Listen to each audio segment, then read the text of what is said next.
Nascido em meio à desgraça e o caos, Kojiro é enviado a um aposentado mestre, o Kanemaki Jisai, para poder sobreviver longe de todos aqueles perigos. Jisai era um mestre muito habilidoso do estilo Choju-ryu, mas que após ter sido derrotado pelo seu discípulo, o Ito, ele se vê perdido e decide viver isolado, longe da espada e longe de todos, sendo visto apenas como um mendigo para os moradores de uma vila próxima da cabana que ele morava. Depois de algum tempo nessa vida, o Jisai decide que era hora de pôr um fim nela, sentando em uma pedra em frente ao mar e dizendo que não irá comer nem beber, irá apenas murchar como uma árvore. Mas é quando ele espera esse longo fim chegar, ele vê que ainda tem um pouco de apego pela própria vida, de alguma maneira. Uma esperança que essa criança chamada Kojiro iria aparecer em algum momento. E é ao perder a carta que seu ex-discípulo mandou, que ele vê um barco à distância, e dentro dele tinha uma criança. Era o Kojiro, e até mesmo o homem que queria morrer até pouco tempo atrás, agora arrisca a própria vida para realizar o último desejo do seu ex-aprendiz.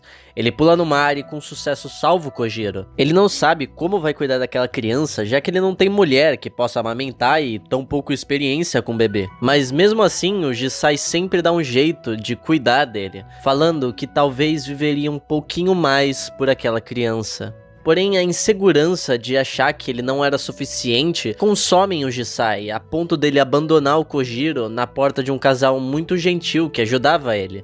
Só que não demora muito para ele ver que ele cometeu um erro. Ele não entendia ainda, mas ele sempre voltava para aquela criança. 3 anos se passaram e o Kojiro tinha crescido. Ele ainda não tinha dito nenhuma palavra e também não largava aquela espada que era muito maior que ele. Era uma vida simples e bem tranquila, até o dia que o Ito, aquele discípulo que superou o Jisai, aparece para fazer uma visita. Ele não tinha intenções ruins, só queria ver como seu antigo mestre estava mesmo. Mas o Jisai não sente a mesma coisa e manda ele partir. Sem discutir, é isso que o Ito faz, mas não sem antes avisar que criar uma criança surda seria algo muito difícil.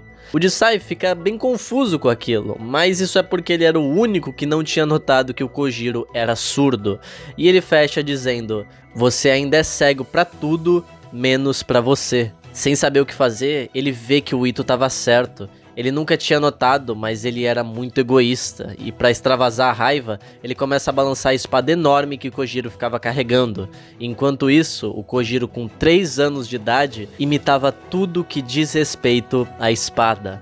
Ele não aguentava ficar longe dela e sempre fazia birra quando não estava segurando. O Jisai tentava ensinar que aquilo era um caminho ruim, mas o Kojiro nasceu para viver através da lâmina. Só o Jisai que não via isso. Só que é numa dessas fugas do Kojiro para ficar perto da sua espada que um monge vê ele à distância. E esse monge é ninguém mais, ninguém menos que o Takuan. Ele fica ali com o Kojiro um pouco e logo nota que ele era surdo. Assistindo o Kojiro brincando com a espada de uma maneira tão inocente, e já que ele não podia falar nada pra ele pra ensinar que aquilo era algo perigoso, o Takuan crava um sentimento na memória do Kojiro, cortando o braço dele pra que ele nunca esqueça que aquilo é um instrumento pra matar. Mas não adianta muito, ele fica mais aficionado ainda pela espada. O Jisai, então, vendo essa fixação, esconde a lâmina do Kojiro, que por sua parte não entende, e fica irritado com ele. Mas o Jisai não cede de jeito nenhum. Uma criança não deve ter algo tão perigoso e ficar andando com isso por aí.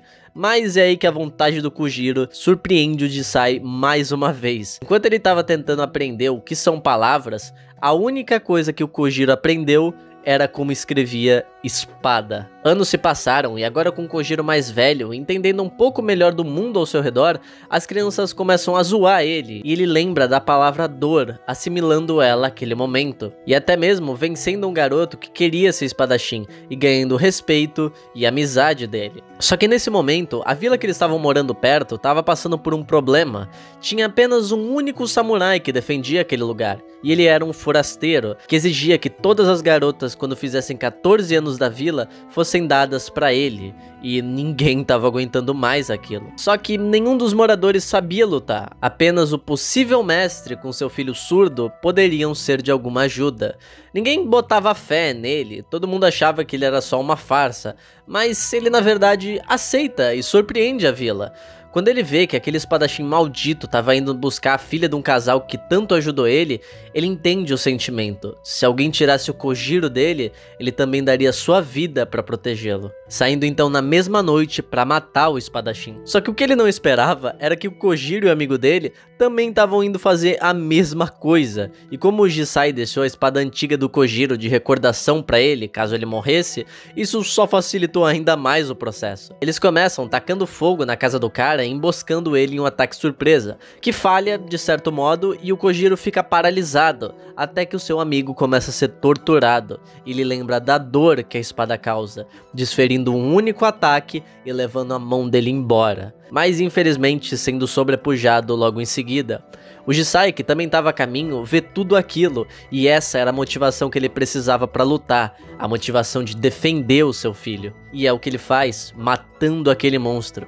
Sem entender direito, Kojiro fica feliz e vai cortar o corpo já morto do cara, o que não agrada o Jisai de modo algum, repreendendo ele. Mas o ódio de todos os camponeses fazem eles repetirem o mesmo ato, deixando Kojiro ainda mais confuso.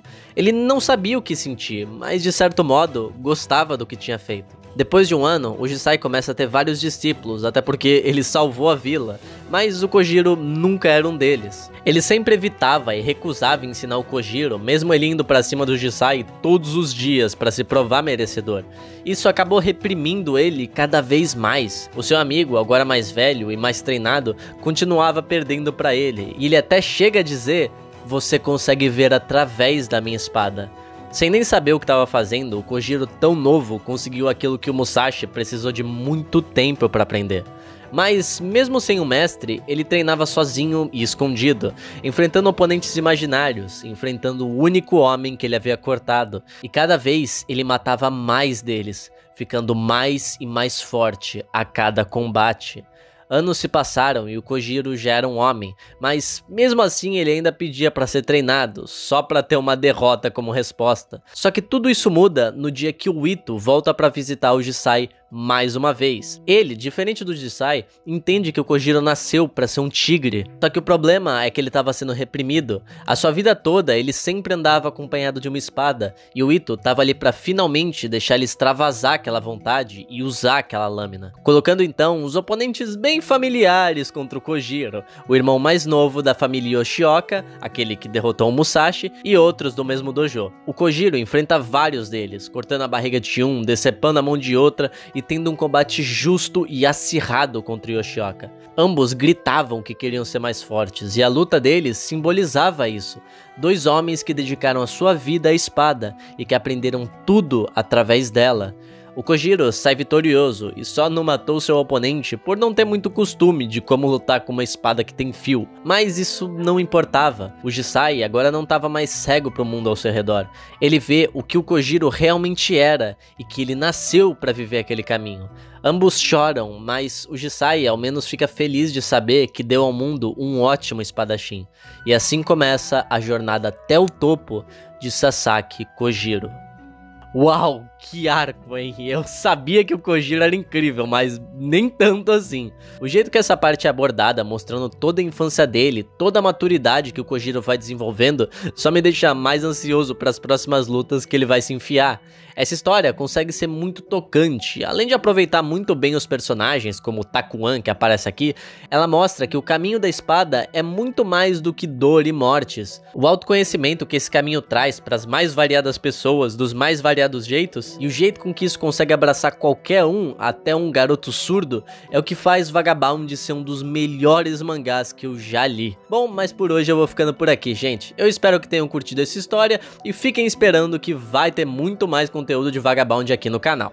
Bom, antes de ir, eu quero agradecer aos membros do canal, esse pessoal maravilhoso que tem dado uma força aqui pra mim. Também agradecer aos marcados pelo estigma, que são o Eduardo Marques Ferreira, o Luiz Eduardo Soares Prado, o Canal do Pilas, o Elfo do Mato, o Vladzera 062, o Joãozinho, o Yuk Sem Ideia, o Senhor Sombrinha, o Caio GBB, o José Renato, o Xioga, o Azeitona FC, o Diogo Cardoso, o Black Bullet, o Kido, o Andrelva, o LD Black 7, o Ulisses Juca, o Rafael Hack, o José Henrique, o João Pablo Silveira, o Som Cori, o Evandro Neto, o Leonardo Ferreira e o Anubis XD. Obrigado a todos vocês também, gente, de verdade, a ajuda de vocês significa demais pra mim, eu não consigo nem expressar isso. E eu vou ficando por aqui hoje. Tamo junto, até o próximo vídeo e tchau!